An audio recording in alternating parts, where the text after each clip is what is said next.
how do you cope?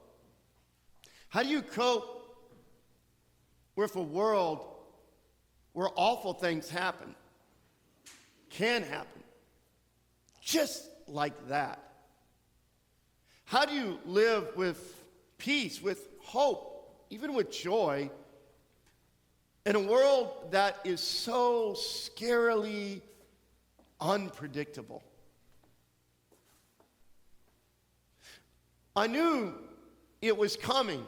I had read the description before I saw the images, but it still, when it happened, shook me. One moment, the photojournalist Lindsay Addario was filming a mother and her 2 children fleeing Ukraine with a volunteer from their church. And then it happened, a boom, a huge cloud of dust, a cry from the journalist, and the dust cleared, and the family was gone, lying on the ground, dead from a Russian attack. I could hardly grasp what I was watching. One moment they were walking, stressed, anxious, but alive. And the next moment, gone. A mother, a teenage son, a 9-year-old girl, just a year older than my own son. I thought about that mom, her kids, robbed of life, robbed of a future that should have been theirs. And you don't have to be in a war for awful things to happen. A few weeks ago, I talked about a failure in my own life, an accident. We're distracted. I went through a red light with my son. And later that week, I was talking with Matthew from our church family. And he told me how he had a friend who ran a funeral home up north. And his friend told him this story. A father's dad was dying in the hospital, and he wanted to go be with him. He wanted his dad in his last hours to have a chance to say goodbye to him, to his family. And his wife suggested, why don't we take 2 cars? And that way you can stay longer if you wish, and I can bring the kids home. So his wife went first with the kids, and the dad followed behind. Now while she drove, the wife called her mom to share the news. And as she talked, she never noticed the light ahead of her was red. Her husband did. He saw it. But when the truck crashed into them, he could do nothing. They brought his wife and children to the same hospital where his father was dying. On that day, as his father died, this man lost his wife and kids too. That story haunts me. I don't want it to be true, but it is. It happened. During the height of COVID, if you got it, you never knew what would happen. Would it hardly affect you? Would it kill you? Would it give you side effects that lasted for years? As someone put it, COVID was a lottery you did not want to win. And of course, COVID hasn't really gone. You never know when it might rise again. How do you deal with a world like that? I mean, how do you live in hope, in peace, even in joy in a world where awful things happen, tragedies that break your heart, tragedies that could one day hit you? In these words, God shows you the way. Let's listen and hear what God has to say. I invite you to listen to these words from Psalm 130. Out of the depths I cry to you, O Lord. Hear my voice. Let your ears be attentive to the voice of my supplications. If you, O Lord, should mark wrongs, iniquities, Lord, who could stand? But there is forgiveness with you so that you may be revered. I wait for the Lord. My soul waits, And in his word I hope. My soul waits for the Lord more than those who watch for the morning, more than those who watch for the morning. O Israel, hope in the Lord, for with the Lord there is steadfast love, and with him is great power to redeem. It is he who will redeem Israel from all its iniquities. This is the word of the Lord. Thanks be to God. How do you not simply cope with the unpredictable nature of life, but live in the midst of it with peace, with joy even? How do you live in a world that is too often dark, where the darkness could hit you? In these words, God tells you, yeah, you got to face the dark. You got to feel it even as it is not only out there, but also in you. But as you face the dark, you realize the dark is not the end of the story. The dawn is. But before you can talk about the dawn, you got to face the dark. I mean, that's what this psalm does. The psalm is not talking about someone having a bad day. In this psalm, someone is drowning in grief, in loss, feeling on the verge of death itself. When the writer writes, "Out of the depths I cry to you," that's what he means. Have you ever found yourself in the depths like that? Someone you love dies. You have no idea how you will move forward. Your marriage crashes, a relationship goes south, a friend betrays you. You carry a hope for years, and then you realize that hope, it's never going to happen. Eugene Peterson put it well. He wrote, "Dead ends, rejections, bewilderment, snubs, abandonments, unanswered questions, wrong turns are each in turn a shadow of the final death. We die 10,000 deaths before we are buried." Yet a lot of people don't want to face those deaths. They run away from them again and again. And because they run away, they never get to the life that lives on the other side of that darkness. What do I mean? Sometime after I married my wife, I came to a devastating conclusion. I had married the wrong person. Yes, this woman did not fit at all the dream I had of what a wife is supposed to be. And my wife was coming to much the same conclusion. I turned out to be far from the guy she felt destined to marry. And you know what? Something was dying in all of that. It wasn't the marriage. 10 plus years, we're still together, going strong. What was dying were the delusions we carried. The more I've gone through life, the more I've realized much of life is facing the death of that. The delusions you and I carry about ourselves, about life, about God, about the world, about, well, everything. Often the most painful deaths you will grieve are not the deaths of what is. The most painful deaths you'll grieve are the deaths of what you hoped life would be, what you hoped your life would be. It is happening in Ukraine right now. We thought that the time for war in Europe had passed. The world had grown beyond that. Ukraine thought that too. But now you see families fleeing war from homes that don't seem that much different from our own. Hospitals bombed, children killed. You realize a certain sense of security, maybe even false sense of security, that you carried about the world is dying too. The world has become a more uncertain, perilous place. Now, denying the death of that delusion of security does not make it go away. Denying it just prevents you from moving forward to finding a new sense of life, even in the face of that loss. You know, no one's life is ever what they dreamt it to be. All those dreams die.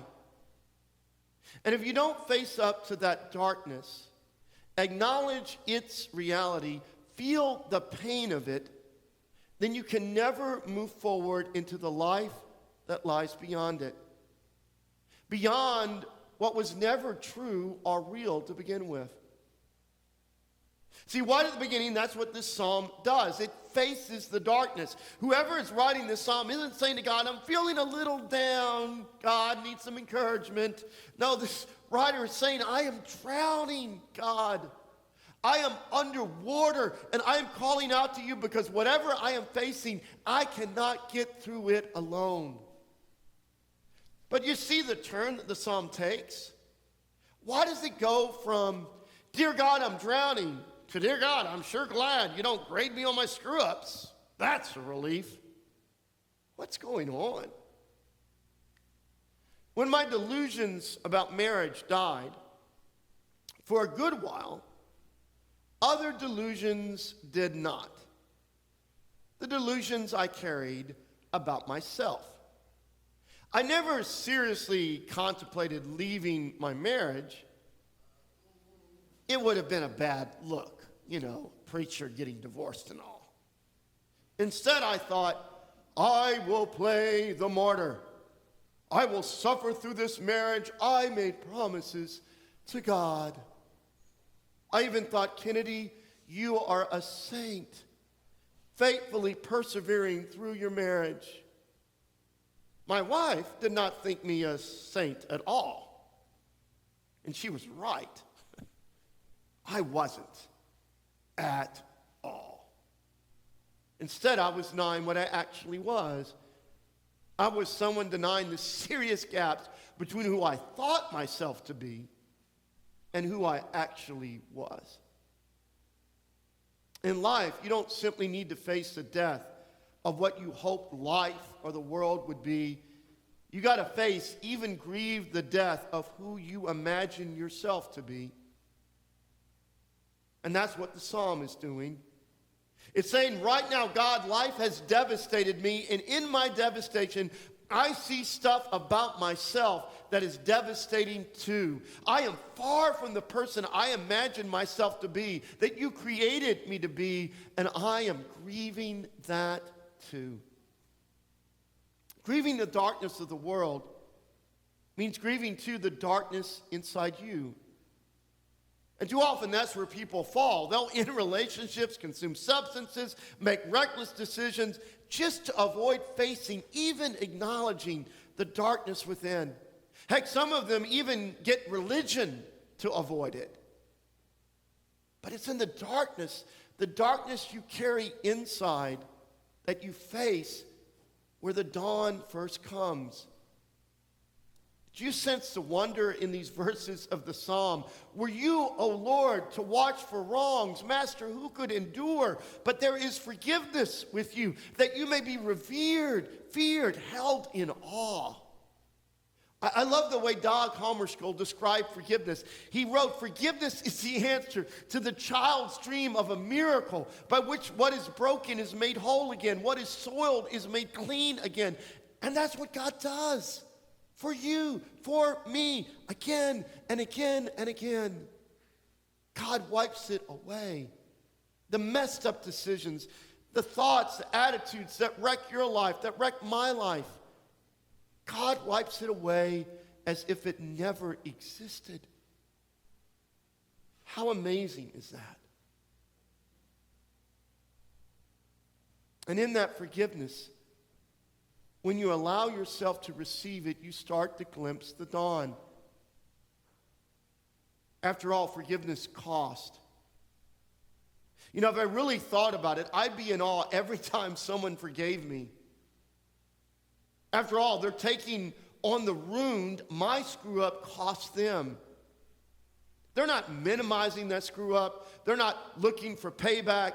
They're not asking for anything in return. They are absorbing the hit from my failure and then letting it go. And when this psalm was written, the way people grasp the cost of forgiveness from God, was in the brutality of a sacrifice in the temple. The sacrifices were not compensation to God for people's screw-ups. The animals served as literal symbols instead of the cost of that human brokenness. But in those symbols, God was pointing to a far deeper reality, a day when God would absorb the cost, when God would literally become the ultimate symbolic sacrifice. When God came in Jesus, and in our fear, our denial of our darkness, we killed God. God absorbed that evil even as we gave it. Jesus prayed even as he died, "Father, forgive them, for they do not know what they do." In Jesus, God faced and took all the darkness. God took the cost of it, felt the pain of it, the agony that it brought and brings. And Jesus went into that darkness, your darkness, my darkness. He went into the very depths of it, into death itself. But even there, his light, God's light, it did not go out. The light shone in the darkness, and the darkness could not overcome it. After all, the cross is not the end of the story. The resurrection is. The empty tomb is. Death was not the end for Jesus. Resurrection was. To riff on an Easter hymn, the cross stands empty to the sky. Why? Because love drowned in death shall never die. And when you know that this love, God's love, has power to defeat even the darkness of death, then you have the power to face any darkness in you, in the world. You know, no matter what darkness you discover inside you or in the world, darkness is not the end of the story, of the world story, of your story. The dawn is. My wife and I have begun walking together early in the morning. When my alarm rings at 4:45, especially this morning, curse you, spring ahead. It is so hard to get up. But you know, it is worth it. Those 45 minutes with my best friend in the world make the rest of my day that much better. And as our walk together ends, we can always tell the dawn is coming. We don't see the dawn, it's still dark. But suddenly, every bird is singing, squawking, crowing, making some sort of noise to greet the dawn. Every morning, we hear the streets with praises ringing. And we know darkness is ending. The dawn is coming. For the birds are singing. And those songs point to the end of the story, the ultimate end. For darkness is not the end of the story. The dawn is. So face your darkness. Grieve it even. Even learn from it. But never forget, darkness is not the end of the story. It isn't the end of the world story. It's not the end of your story. The dawn is. God's love is. So watch for the dawn. Even if you find yourself waiting, struggling in the darkness, watch for the dawn. For with the Lord there is steadfast love, and there is great power to redeem. Where do you need to face your darkness? Where do you need to look for the dawn? Let God lead you. Let God give you the courage to face your dark places, to face the darkness of our world. But let God lead you into the hope that even as you face the darkness, you never stop looking, watching, waiting for the dawn, looking for it, moving towards it, because the dark is not the end of the story. The dawn is. So pray for it. Look for it. Wait for it. Knowing that the darkness is never the end of the story. The dawn is.